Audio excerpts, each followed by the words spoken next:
When a vigilant police officer stops for an innocent cup of coffee late one autumn evening, what appears to be a routine moment soon unravels into a tangled nightmare, a desperate child's silent plea, a high-speed chase under moonlit roads, and a hidden network darker than anyone dared imagine.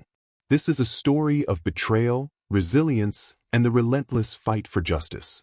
Before we dive in, let us know where you're watching from, and if you believe the truth should always come to light, be sure to like and subscribe for more. Officer Sandra West considered herself an ordinary woman who took pride in protecting the small, unassuming towns dotting Brenton County. Every evening, when the last purple streaks of sunset faded into the horizon, she felt a certain calm out on patrol. She had volunteered for the night shift years ago, partly because she found the hush of midnight drives soothing, and partly because she enjoyed the challenge. Nighttime was when trouble lurked. And so, on that fateful autumn evening, she was doing what she always did, keeping watch. Yet little did she know that a single stop at a rundown gas station would reshape her world. The night air smelled of fallen leaves and distant smoke, a crispness hinting at oncoming winter. Sandra had been driving for hours along lonely roads that cut through fields of browning corn stalks and clusters of pines. The radio chatter was low, just the usual calls about loose livestock or the occasional rowdy bar patron. She felt drowsy enough to pull into a remote station, deciding a lukewarm coffee was better than nodding off at the wheel. She parked her cruiser beneath the dim neon sign that flickered, "Open 24 hours," stepping out into the silent lot, her breath a mist in the chill. Inside, fluorescent lights cast a harsh glow upon scuffed linoleum floors. The clerk behind the counter looked half asleep, stifling a yawn. Sandra managed a tired smile as she made a beeline for the ancient coffee dispenser in the corner. She was too focused on stirring powdered creamer into her paper cup to notice anything amiss, until she turned around. That was when she saw a boy, maybe 10 or 11, standing a few aisles away by the snack section. He looked stiff as a plank, eyes as round as saucers. Next to him stood a man in a shabby denim jacket. The man rummaged in his pockets, slapping some crumpled bills on the shelf, but it wasn't the man's restlessness that caught Sandra's attention. It was the boy's expression. He darted a glance at her, blinked once, then opened his mouth as if to speak. She sensed the plea before she even read his lips. "Help me." No voice, just the movement of his lips. Sandra felt her stomach clench. She had seen that expression of mute terror before, years ago, when her niece was almost abducted on her way home from school. This boy's silent cry jolted her mind into high alert. Carefully, she placed the coffee down. She tried to appear casual, though her heart thumped in her chest. Approaching them, she nodded at the man, who turned with a start. His posture screamed tension. "Evening," Sandra said in a friendly tone, her hand drifting near her belt where her badge and sidearm waited. "Everything all right here?" The man gave a tight laugh that carried no real mirth. "Sure, officer. Just picking up some snacks." Sandra glanced at the boy, who trembled under the man's grip. "You okay there, kid?" she asked softly, hoping to coax a response. The boy opened his mouth again, but the man's hand tightened on his shoulder, silencing him. A swirling feeling of dread coiled in Sandra's gut. "Yeah, he's fine," the man said too quickly. "We have a long drive ahead. My son's just tired." Sandra nodded, but she saw the boy's eyes well with tears, and she noted faint bruises on his wrists. This was no father-son road trip. She set her stance. "What's your name?" she asked the boy, ignoring the man's protest. The boy's lower lip trembled. Finally, a whisper escaped him, "Ethan." The man yanked him slightly. "I said we're leaving." That was enough. Sandra raised a hand. "Sir, I'd like to ask you a few questions. Could you step outside with me?" Instantly, the man's expression darkened. He glanced around, clearly deciding whether to run or fight. Sandra willed herself to stay calm, but the tension crackled like static in the air. Then, in a burst of movement, the man shoved Ethan aside, spun on his heels, and bolted out the glass door. The clerk yelled in alarm, nearly knocking over his stool. "Ethan, get behind me," Sandra commanded, heart pounding. But the boy, tears in his eyes, grabbed onto her arm instead of letting go. She realized he was too terrified to be left alone, and she wouldn't abandon him. So, she pulled him gently, urging, "Come on," and they dashed out into the parking lot together. The man was already in a battered red pickup truck, engine revved. He glared at Sandra through the windshield, panic and fury mingling on his face. Then the truck lurched forward with a squeal of tires, swerving onto the deserted highway. Sandra ushered Ethan into the back seat of her cruiser. "Lock the doors, stay down," she ordered, slamming the door shut. She jumped behind the wheel, flicking on the siren. Gravel spat as she tore out of the lot in pursuit. Her radio crackled to life as she barked, "This is Officer Sandra West, in pursuit of a red pickup, partial plate 85J, suspected abduction in progress. Child victim with me, name Ethan. Suspect is fleeing east on Route 14. Request backup immediately." The dispatcher's voice returned, tense. "Copy, Officer West. We'll alert nearby units. Stay safe." The night air roared past as Sandra sped along the winding road, her flashing lights painting the silent farmland in red and blue. She glanced in the rearview mirror. Ethan's face stared back, tears trailing down his cheeks. "You're safe now," she called over the siren. "I won't let him take you again." He nodded, hugging himself, but said nothing. Sandra pressed the gas harder. The pickup's taillights bobbed in the distance, turning at random onto back roads. She stuck close, determined not to lose sight. The deserted highways stretched across rolling hills, patches of forest lurking on either side. One wrong turn, and he might vanish into the darkness with more children in tow. The mere thought spiked Sandra's adrenaline. She had failed once in her life, when her niece was nearly kidnapped, and she'd promised herself never again. Up ahead, the pickup swerved dangerously around a sharp bend. Sandra gritted her teeth, following. She radioed updates. The tension in her arms mounted, sweat dampening her uniform. Would backup arrive in time? The suspect, who she now recalled was named Jonah Black from Ethan's trembling mention, could easily slip away on these rural roads. The wail of her siren tore through the lonely fields, scattering any wildlife lurking near the shoulder. Jonah's brake lights flashed. His truck fishtailed, kicking up gravel as he veered onto a narrow dirt lane flanked by towering pines. Sandra slammed the wheel, skidding after him.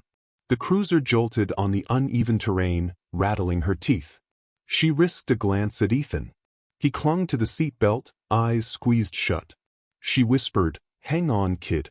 I've got you," though her own heart pounded so loudly she wondered if he could hear it. The dirt lane twisted deeper into the woods, branches scraping the cruiser's sides, leaves swirling in the headlights. Jonah's truck battered through potholes, nearly losing control. Sandra tried to keep a safe distance, but she knew if he gained enough ground he might vanish onto a side path. Her radio crackled again with dispatch. "Units on the way, approximate ETA 15 minutes. 15 minutes felt like an eternity. She pressed the accelerator, the engine whining. Jonah's truck fishtailed around a bend, burst into an open clearing where a collapsed barn and an old silo rose like ghosts in the gloom. He jerked the wheel, slamming to a stop. Sandra screeched to a halt behind him, flipping the spotlight on. The yard was a muddy mess of tall grass and broken fencing. She drew her gun, stepping out, staying behind the cruiser door. The night's silence weighed heavily after the blare of the chase. "Jonah Black," she shouted, voice echoing across the clearing. "Step out with your hands up. You're surrounded." Lies, of course. No backup had arrived yet, but she hoped to spook him into surrender. The truck door opened slightly, and Jonah's voice hissed, "Stay back, cop, or I'll blow your head off." Sandra steadied her grip. "Don't be stupid. You're out of options." She glanced back at Ethan, still crouched in the back seat, eyes wide. The moonlight cast spectral shadows across the broken barn. Fog drifted from the fields. She took a slow breath. This was no time to falter. She advanced a few paces, gun trained on the truck, adrenaline making her pulse thunder. Then, Jonah bolted from the truck, disappearing around the barn corner. Sandra cursed, calling out, "Dispatch, suspect on foot, likely armed. Still waiting for backup. We have a child in my vehicle." "Over." "Copy, dispatch said. Officer West, use extreme caution. Sandra kept her weapon raised, scanning the barn's silhouette. The boards were rotted, the roof partially caved. One false step, and she'd be alone in a lethal hide-and-seek with a desperate kidnapper. She stepped closer, hearing the crunch of wet grass underfoot. She froze at a sudden rustle from inside the barn, her flashlight slicing through the dark. Something moved behind broken planks. She exhaled slowly, shifting her stance to keep the cruiser and Ethan in her peripheral vision. "Jonah," she yelled, "this doesn't have to end badly. You have nowhere to go." A silhouette darted across the barn opening. She fired a warning shot into the air. "Stop," she shouted, but he vanished behind a stack of old crates. Another rustle came from the loft above, as if someone else might be up there. Sandra's gut nodded. Could Jonah have accomplices waiting? She remembered the boy's mention of a group, the Raven's Wing. Her heartbeat kicked even faster. Then, an echo of footsteps behind her. She spun, panic flaring. But it was the distant roar of another engine. Headlights cut across the field. Relief blossomed, back up at last. She keyed her radio. "Officer West, I see headlights. Are they ours?" No immediate response. The engine noise grew louder, from the opposite side of the property. The silhouette of a van came into view, headlights sweeping the yard. Her relief sputtered. That didn't look like a police cruiser. 3 figures jumped out, each carrying something bulky, rifles, perhaps. Sandra realized with horror that more criminals had arrived, presumably Jonah's allies. They stepped into the yard, scanning with flashlights. She pressed herself against the barn's wall, heart hammering. One of them shouted, "Jonah, where are you?" Another barked, "We gotta move the kid before the rest of the cops show." They advanced, weapons glinting in the gloom. Sandra cursed silently. Ethan was in the cruiser, visible and vulnerable. She scrambled back to the driver's seat, yanking the door open. "Down, Ethan, keep your head low," she urged, starting the engine again. Gunfire cracked across the clearing, bullets thudding into the cruiser's trunk. She ducked, adrenaline scorching her nerves. She floored the gas. The cruiser lurched, tires spinning in the mud. More bullets ricocheted off the fender, smashing the side mirror. Ethan yelped, covering his ears. Sandra swung the wheel, smashing through a rotten fence post, headlights flooding the barn's far side. She glimpsed Jonah trying to wave down the van, shouting orders she couldn't make out. The men realized the cruiser was mobile again, scurrying for cover. Sandra forced the pedal down, ignoring the roar in her ears. If she stayed, they'd be overwhelmed. She had to protect Ethan at all costs. Gravel spat behind them as the cruiser tore away from the barn, bounding over ruts in the field. Another bullet shattered the rear windshield, glass spraying. She hunched over the wheel, half shielding Ethan with her body. "We'll circle back with real backup," she told him, though she wasn't sure if her words calmed him. He nodded, trembling. They sped out of the clearing, headlights bouncing across the uneven ground, eventually finding the same dirt lane they came in on.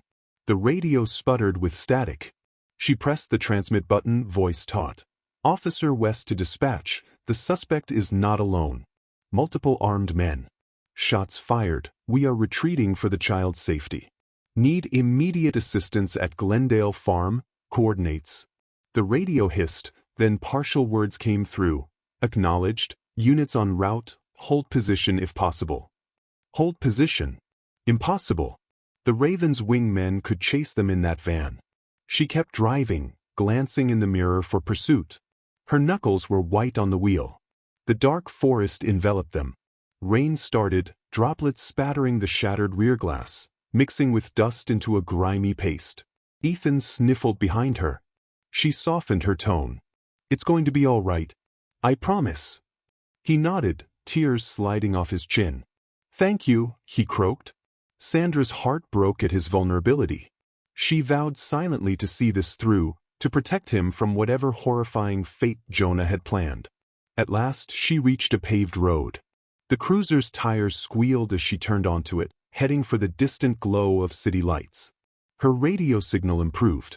She updated dispatch, who relayed that multiple units were closing in on Glendale Farm. Her side ached from tension, her arms shaking. She'd never faced so many armed suspects at once, not in such an isolated spot. The memory of Jonah's glare and the men shouting about moving a kid replayed in her mind. Child smuggling. That was the only explanation. They were trafficking Ethan, maybe more children. Soon, columns of red and blue lights loomed ahead, 3 squad cars and an ambulance. Sandra slowed, relief flooding her. Uniformed officers jumped out, hands on holsters. The ambulance crew hurried over, opening the cruiser doors. Ethan gazed at Sandra with wide eyes as the paramedics guided him gently out. She stepped out too, wincing at the bruises forming where glass had cut her arm. Another officer rushed to her side. Jesus, West, what happened? She inhaled a shaky breath. Multiple suspects at Glendale Farm. Kidnapping ring, they're heavily armed. I need to get back there. The officer, a tall woman named Riley, frowned. Stay put. We'll handle it. You're bleeding. Sandra brushed off the concern, though her shoulders stung. Ethan's safe now, that's what matters. She turned to the paramedics. Take care of him. He's been through enough. Ethan gripped her hand. Don't leave, he whispered, tears shimmering. Sandra's chest constricted. I won't go far, she said gently. They'll help you. I promise. She squeezed his hand, then let the paramedic lead him into the ambulance, where they'd check him for injuries. Another wave of relief and rage coursed through her. Relief that he was safe, rage that men like Jonah existed. Captain Marcus Hayes arrived next, stepping out of his SUV with a stoic expression. West, you all right? He asked, scanning the bullet holes in her cruiser. She nodded stiffly. Just scrapes. The suspects are at Glendale Farm. I counted at least 4, including Jonah Black. Possibly more. They shot at me. They might have other kids. Hayes grimaced, keying his radio. All units, prepare for armed confrontation. We're moving in. Then he gave Sandra a level stare. You did good, West. We'll take it from here. She felt a flicker of frustration. She wanted to be in the thick of it, but she recognized she was in no shape to lead a second assault. And protecting Ethan had been her primary goal. She watched through the rain as a convoy of patrol cars roared off toward Glendale Farm, lights slicing the darkness. Dispatchers relayed orders, a small army converging on that remote barn. Left behind, Sandra stepped aside to catch her breath, noticing how her hands still trembled. She pressed them to her thighs, forcing calm. A paramedic dabbed antiseptic on her cuts, but her mind was far away, replaying the boy's terrified eyes, the mention of child smuggling. She recalled how her niece, years ago, had nearly been snatched outside school. The memory fueled her anger. This was bigger than a single kidnapping. She'd stumbled onto something horrifying. Eventually, the ambulance doors closed. Ethan was whisked away to the hospital for evaluation. She longed to ride with him, ensure he'd be all right, but protocol demanded she remain on scene for debriefing. She told the paramedics, "Let me know if he needs anything." They nodded. She stood under the swirling red and blue lights, heartbeat still unsteady, waiting for news from Glendale Farm. The minutes dragged. An hour later, officers returned. Captain Hayes approached, his expression grim. "They're gone," he said. "The barn's empty, some bullet casings, tire tracks. No sign of the suspects. They must have fled into the woods before we arrived." Sandra's shoulders sagged. The men had slipped away, possibly with more kids hidden somewhere. What about Jonah? Any bodies? Blood trails? Hayes shook his head. Nope. We'll keep searching, but it's like they vanished. Sandra's gut churned. A near abduction, a shootout, and now the kidnappers had melted into the night. She thought of Ethan, how close he came to being smuggled to God knows where. She straightened, gaze steeled. Then we keep looking. They won't get far. Hayes studied her. You did all you could. We'll put out a county-wide alert. For now, go get checked at the hospital. Then rest. She wanted to protest, but exhaustion clung to her bones. She nodded curtly, climbing into a spare squad car. On the drive to the hospital, her mind raced with questions. Who exactly was Jonah Black? How big was this Raven's wing? How many kids had they taken before Ethan? The bitterness of uncertainty gnawed at her. She resolved to find answers. This time, no child would slip through the cracks. The hospital lights were sterile and bright as she walked in, uniform torn and speckled with dried mud. Nurses gave her startled looks. She explained the situation in clipped words, her focus more on Ethan than her own injuries. A doctor examined her cuts, muttering about bullet grazes and possible infection risk. She barely heard him. "Where's the boy who came in?" she asked. They told her Ethan was in a pediatric room, resting, no serious injuries beyond bruises. A child protection worker had arrived. Sandra's chest eased at that. She allowed the nurse to patch her up, wincing at the sting of disinfectant, the cold press of bandages. The nurse insisted she stay for observation. She refused. She needed to see Ethan. They compromised. She'd let them do a quick check of her vitals, then she could walk around. Moments later, she slipped down the hallway, following the nurse's directions to Ethan's room. She paused at the door, inhaling. Inside, a social worker sat by Ethan's bed, talking softly. Ethan lay propped against pillows, wide awake, eyes still glassy with lingering fright. When he saw Sandra, a faint smile touched his lips. "Officer West," he said, voice trembling. Sandra stepped in, ignoring the dull ache in her side. "Hey champ, how are you feeling?" He swallowed. "Better, I guess. Thank you for saving me." She forced a gentle smile. "I just did what any officer would do." Then her tone softened. "Ethan, can you tell me what happened? How you ended up with Jonah?" The social worker, a kind-faced woman named Beth, gave Ethan an encouraging nod. Ethan's eyes watered. He described how a stranger had approached him outside his house that morning. The man, Jonah, claimed he needed help finding a lost pet. Ethan hesitated but was coaxed into the man's vehicle. Then Jonah locked the doors, threatened him. They drove for hours, switching cars once. Ethan didn't remember all the routes, but he recalled mentions of the wing and a bigger plan for moving him. He overheard Jonah on a phone call, talking about a safe house in the countryside. Then, at the gas station, Ethan finally worked up the courage to mouth, "Help me," to the officer who walked in. Sandra's heart twisted. "You did the right thing, Ethan," she said quietly. "I'm proud of you for speaking up, even if it was just mouthing the words." He sniffled. "He was going to sell me, wasn't he?" The bleak question hung in the air. Sandra's breath caught. She exchanged a glance with the social worker, who looked equally pained. Gently she said, "We believe he's involved in something very bad. But you're safe now." He clutched the blanket, tears rolling down. "What if they come back?" Sandra's jaw set. "We'll protect you. I promise." Beth cleared her throat, stepping in. "We'll arrange protective custody for Ethan until we locate his mother. She's out of state for work, apparently. We just reached her by phone. She's frantic, flying back tomorrow." Sandra nodded, relief warring with lingering dread. She gave Ethan's shoulder a comforting squeeze. "I'll come see you again soon, okay?" He nodded, still pale. Leaving him felt like ripping off a bandage, but she had to continue the investigation. She stepped out into the hospital corridor, exhaustion heavy on her limbs. Jonah was out there, possibly regrouping with his allies. She wouldn't let them vanish. Not with the raven's wing lurking in the shadows. The next day, after a few hours of restless sleep, Sandra reported to the station. The sun shone bright through the windows, mocking the darkness she felt inside. Detective Amy Morales, a seasoned investigator with sharp eyes, greeted her in the hallway. "Heard you had a wild night, West," she said. "Kidnapping, shootout, possible trafficking ring?" Sandra nodded, filling Morales in on the details.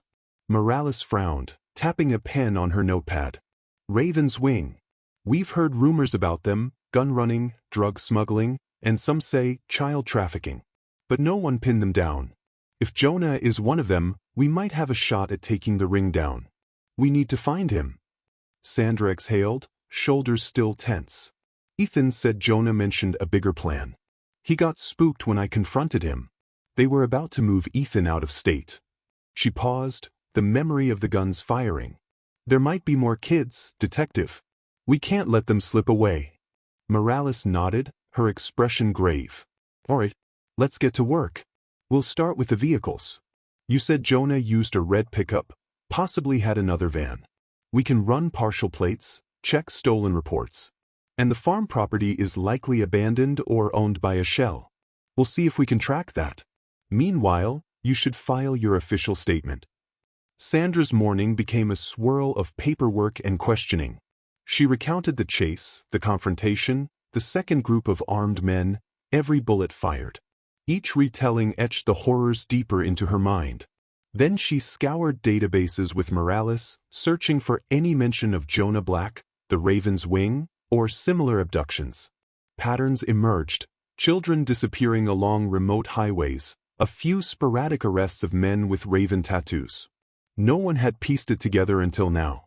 Over the next week, she balanced normal patrol duties with the intense investigation.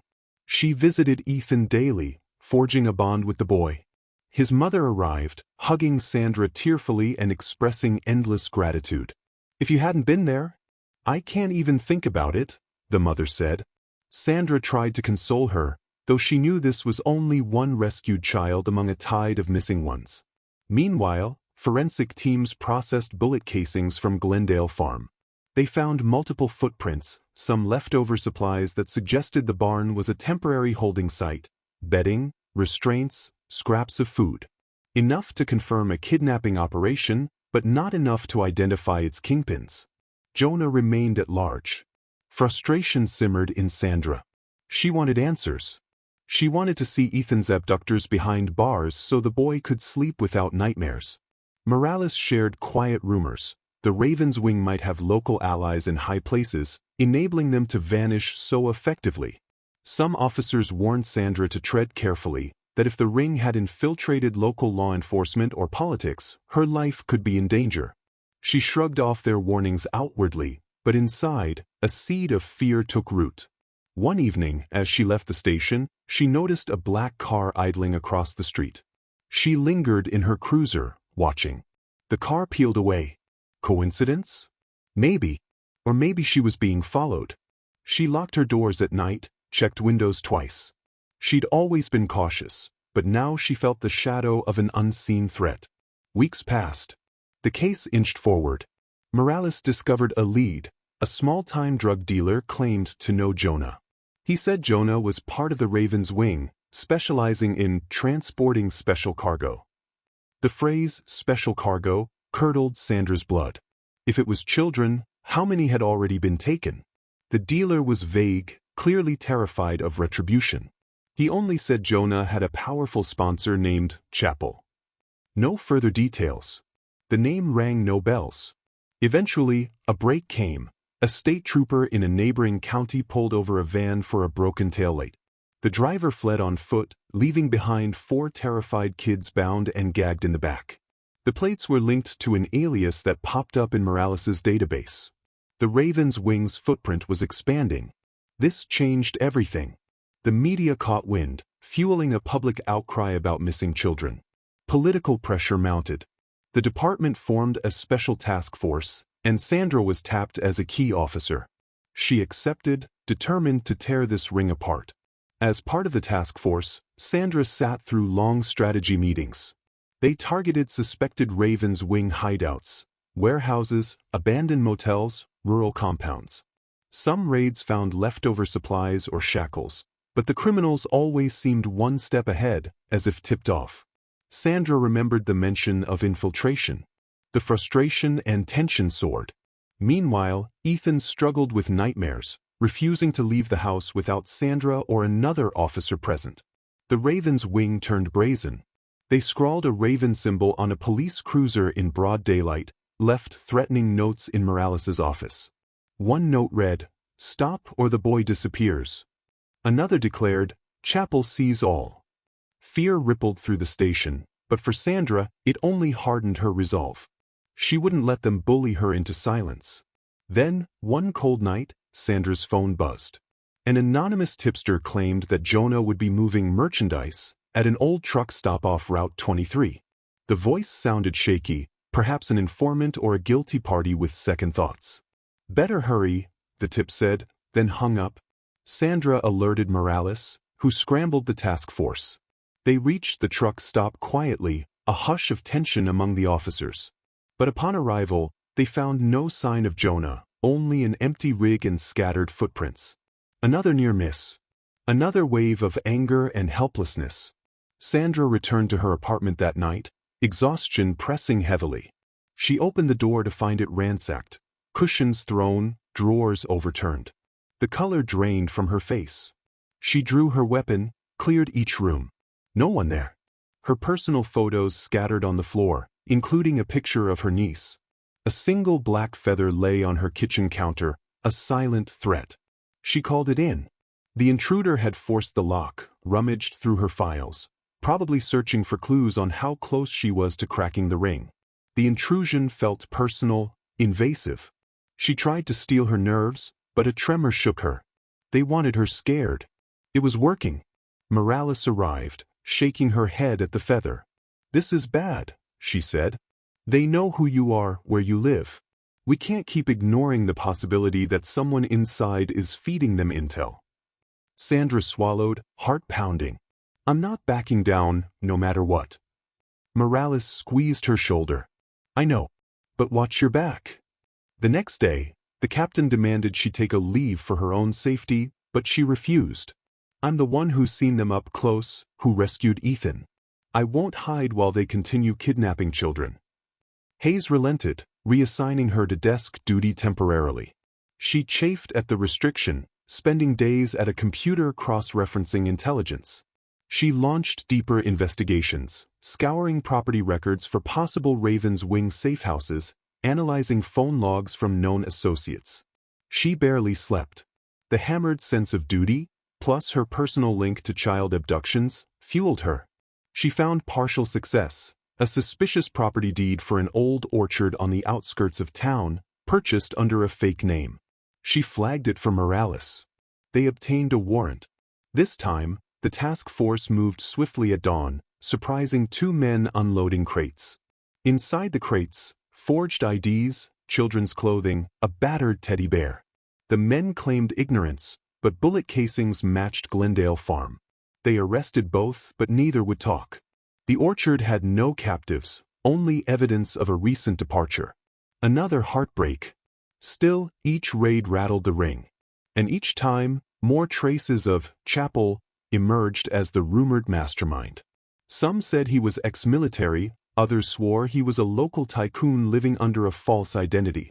None of it was confirmed. The ring's secrecy was formidable. The children rescued from the random busts, like that group in the trooper's van, were too traumatized to offer details. And though Jonah's name surfaced repeatedly as a key player, he'd vanished like a ghost. Amid this storm of half-victories, Ethan tried to rebuild normalcy. Sandra visited him and his mother often. Each time, the boy clung to her side, at times apologizing for causing all this trouble. She always reassured him, "You saved yourself by calling for help. You're the brave one." His mother cried quietly, torn by guilt that she couldn't protect him. Sandra understood the guilt intimately, having felt it herself for years. Then, one afternoon, a call came from a payphone near the city limits. A trembling voice on the line introduced himself as Manny, a low-level courier for the Raven's Wing. He wanted to cut a deal in exchange for immunity. He feared for his life after a job gone bad, referencing the orchard raid. Morales and Sandra arranged a secret meeting in a deserted lot. Manny arrived, glancing around nervously. He told them tidbits about how kids were taken, stored in safe houses, then quietly shipped out of state. He insisted Jonah was a key enforcer, answering to Chapel, who oversaw the entire pipeline.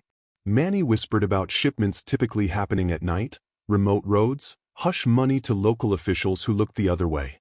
Sandra's jaw clenched. "Names," she demanded. "We need names, addresses." Manny hesitated, fear in his eyes. "I only know bits," he said. "But there's a farmhouse near Willow Lake. They call it the transfer house. I heard them mention bringing kids there soon. If you bust that place, maybe you'll find Jonah." That was enough. Morales promised Manny limited immunity if his intel panned out. Manny wrote down the location. Before parting, he grabbed Sandra's arm, voice cracking. "They'll kill me if they find out I talked. Chapel doesn't forgive traitors." Sandra's heart hammered with empathy. "We'll keep your name out of it," she said. "But you have to disappear for now." He nodded, tears brimming, then slunk away. Morales exhaled, calling the station to set up a plan. This might be the break they needed. Word spread. The next night, a large contingent of officers and state troopers converged near Willow Lake under the cover of darkness. They readied an armored van, rifles loaded. Helicopter support hovered out of sight. The tension was electrifying. If Manny's tip was legit, they might finally corner Jonah and rescue any kids on site. Sandra joined the front line despite the captain's concerns. She felt compelled. She pictured Ethan's face, imagining other children in the same terror. The farmhouse rose out of the moonlit fields, a ramshackle two-story with a large barn behind it. Vehicles were spotted in the driveway. Lights glowed in some windows, silhouettes moving inside. Over the radio, the commander gave the green light. They moved in, flashbangs bursting. "Police! Warrant!" echoing in the cold air. Gunfire erupted from the windows. Officers scattered, returning fire. Sandra stuck close to Morales, heart pounding. She glimpsed men rushing from the barn, trying to flee. Shots rang out. She ducked behind a tractor, returning fire. One suspect dropped, the rest retreated. Helicopter spotlight flooded the fields. The entire scene was chaos, shouting, muzzle flashes, debris. Sandra advanced, leading a small team to the side door. They kicked it open, clearing room by room. In the back hallway, a suspect lunged with a shotgun. She fired first, striking him in the shoulder. He collapsed, screaming. She pressed on, adrenaline roaring. Another door led to a cramped cellar. She signaled the group to proceed carefully, adrenaline spiking at the thought of children possibly locked below. They descended rickety steps, flashlights dancing on stone walls. The stench of mildew filled the air. Then they found them, 3 children, huddled, tied up, wide-eyed with fear. Sandra's chest seized. "We're police," she said gently, cutting the ropes. The kids sobbed in relief, clinging to each other. She radioed for paramedics, heart twisting with both sadness and triumph. Moments later, Morales's voice crackled. "We have a suspect in custody, ID'd as Jonah Black. He's wounded but alive." Sandra's entire body flooded with relief. She dashed upstairs to find Morales in the living room, kneeling next to Jonah, who lay on the floor, bleeding from a gunshot in his leg. He glared at Sandra with raw hatred. "You again," he spat. She stared down at him. "You won't hurt any more children," she hissed, suppressing a surge of anger. He sneered, grimacing in pain. Officers cuffed him, ignoring his curses. The firefight upstairs had died down. The ring's members were subdued or fled. But they'd rescued those 3 kids. Another blow against the Raven's wing. The aftermath was grueling. Paramedics whisked the kids away, Jonah was carted off under heavy guard, and the farmhouse was searched top to bottom. They found documents, handwritten logs referencing other shipments. A gold mine of leads. Captain Hayes arrived, praising Sandra's bravery. But she felt no joy, only the weight of how far this ring stretched. Jonah refused to talk at first, even under medical sedation. The D offered deals, but he scorned them, claiming loyalty to Chapel. Still, the physical evidence from the farmhouse was damning. Morales and Sandra pored over it, discovering addresses in other counties, coded references to cargo. Enough to implicate not just Jonah, but half a dozen accomplices. It was a major break. The local news ran headlines, "Child smuggling ring exposed." The public reeled at the horror. Families of missing kids flooded the station with calls. Politicians scrambled, anxious to appear tough on crime. Then came the intimidation tactics. Witnesses reported men lurking outside their homes. One judge assigned to the case found dead ravens on her porch. Fear soared. The Ravens' wing might be wounded, but they still had reach. The department doubled security for Jonah's upcoming hearing. They wanted to ensure he lived long enough to stand trial and hopefully testify against Chapel. Sandra dreaded the possibility that Jonah might walk free due to legal loopholes. Corruption allegations surfaced. Some local officials had suspicious bank deposits, possibly hush money. The deeper they dug, the more rot they found. She worried about Ethan's safety, visiting him often. He brightened each time, though he still had nightmares. "Are they gone?" he'd ask. She'd hesitate, then say, "We've stopped some of them, but we're making sure they never come back." Soon, Jonah's pretrial hearing arrived. A swirl of media packed the courthouse steps. Sandra testified about the chase, the moment she saw Ethan mouth, "Help me," the firefight at Glendale Farm, the second raid at Willow Lake. Her words drew audible gasps. Jonah slouched in the defendant's chair, glaring at her with undisguised malice. His defense attorney tried to frame the raids as unlawful, but the judge refused to dismiss. The case advanced. Jonah was held without bail, given the severity of the charges. That night, Sandra exhaled a shaky sigh of relief. For the first time since that gas station encounter, she felt a tangible sense of progress. Jonah was locked up. Children were freed. The ring was unraveling. But the battle continued. Chappell remained at large, and corruption snaked through unknown levels of power. Morales believed Chappell might be out of state, coordinating shipments from afar. Some officers thought he might be a local business mogul with a double life. Rumors abounded. Nevertheless, the DA pressed forward, preparing a massive case for trial. It would be the largest child trafficking prosecution in local history, involving multiple defendants, including Jonah. They wanted Sandra's testimony front and center. She felt a swirl of nerves and determination. This was her chance to ensure justice for Ethan and for every other child stolen into the darkness. The Raven's Wing tried one last gambit, sending threats to potential witnesses. An explosion rocked the car of an informant, though thankfully he wasn't inside at the time. Another suspect died mysteriously in jail. Fear soared. The judge insisted on heavy security measures. Some believed Chappell was pulling strings to sabotage the trial from afar. But Sandra refused to waver. She prepared meticulously.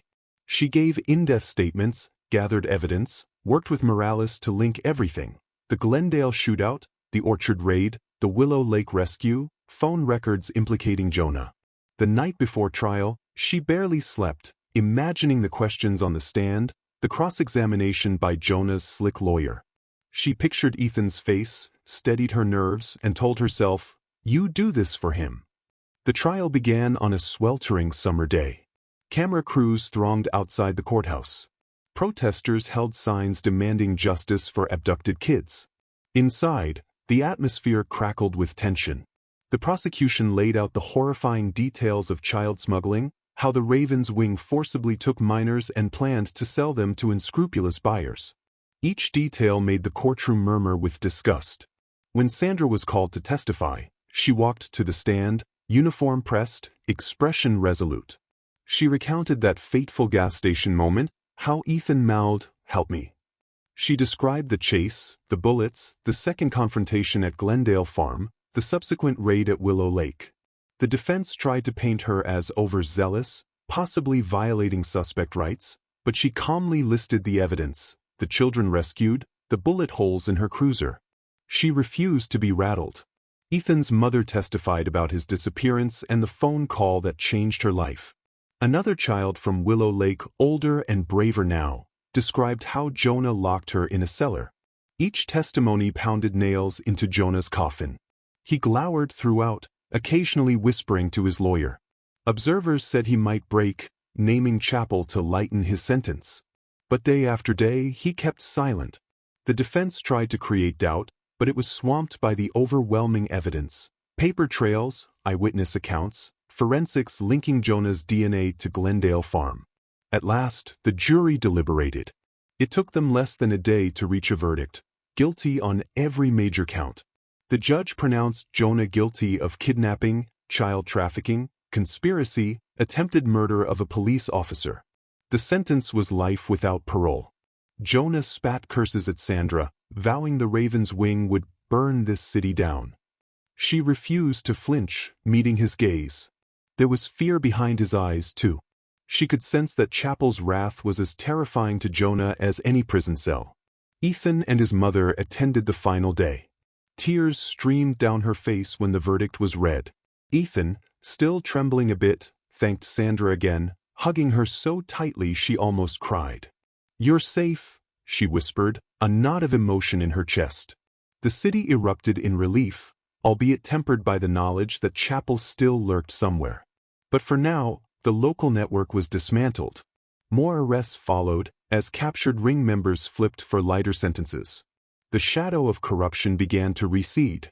The county district attorney called it a victory for justice, praising Sandra West and the entire task force. The media hailed her as a local hero. She deflected such praise, insisting it was a team effort, that they owed it to the children. In the weeks after, the fear and tension gradually ebbed. The department assigned protective details to Ethan's family, but the immediate threat had cooled. With Jonah behind bars, the Ravens' wing in this region was crippled. Child protection advocates reached out, commending Sandra's courage. She accepted their thanks humbly. Still, she bore scars. Nights plagued by nightmares of the barn shootout, the terror in Ethan's eyes.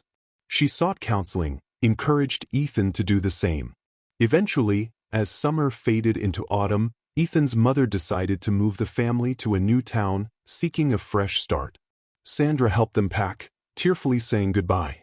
Ethan clutched her hand. "Thank you for saving me," he repeated. "I won't forget." She knelt, ruffling his hair. "Be safe, okay? You're a brave kid." He nodded, hugging her. As they drove off, she felt a pang of loss and relief all at once. He was free to live a normal life now. Meanwhile, the station honored her with a small ceremony, awarding her a medal for valor.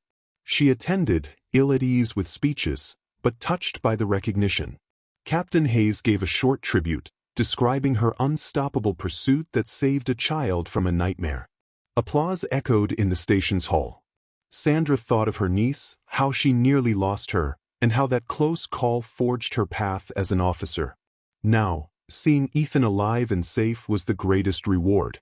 Still, the memory of Chapel lingered. Some nights, she stared at the black feather that intruders left in her apartment, wondering if the real puppet master might return. Morales tried to reassure her. "If Chapel rears his head, we'll be ready. We have new allies, a state-level task force. We crippled the ring's local presence." Sandra nodded, hoping it was enough. As time passed, the community regained confidence. Families allowed their kids more freedom again. The sense of dread lifted.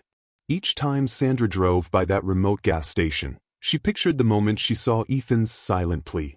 A single blink could have missed it, but she hadn't. She felt gratitude that she was in the right place at the right time, reaffirming that the smallest acts of vigilance could save a life. Months later, she found herself patrolling a quiet road at sunset. The fields glowed with autumn gold. She sipped from a travel mug of decent coffee, none of that station sludge, and allowed herself a rare moment of peace. A call crackled over the radio, just routine traffic stuff. She responded calmly, glancing in the mirror. The bullet holes in her cruiser had long been repaired, the nightmares softened. Yet she remained vigilant. In her line of work, evil could always resurface, but she believed wholeheartedly that courage and compassion would stand against it. She ended her shift, returning to the station where Morales was waiting with a grin. "I hear you might be up for detective soon," Morales teased, clapping her on the shoulder.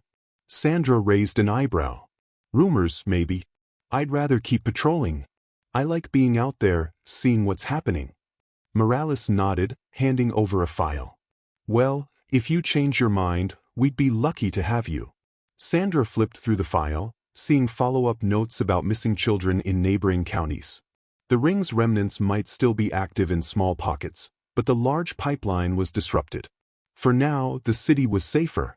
She set the file aside. "We'll keep them from regrouping, no matter where they crawl." Morales patted her arm. "Count on it." Over the next year, the city adapted to its new normal. A few more conspirators were arrested, squealing about Raven's wing hideouts. Some implicated local politicians who looked the other way for a bribe. The trials exposed a tangle of corruption, but each unveiling was a step toward healing. For Sandra, each child rescued felt like a triumph, overshadowing the sadness of discovering how many had already been lost. She poured her energy into community outreach, teaching parents about abduction prevention, talking to kids in schools about safety. She wanted no more Ethans to face that terror. And so, her story reached a new beginning, forging alliances, rooting out evil piece by piece, and never forgetting the truth that came to light one autumn night at a lonely gas station.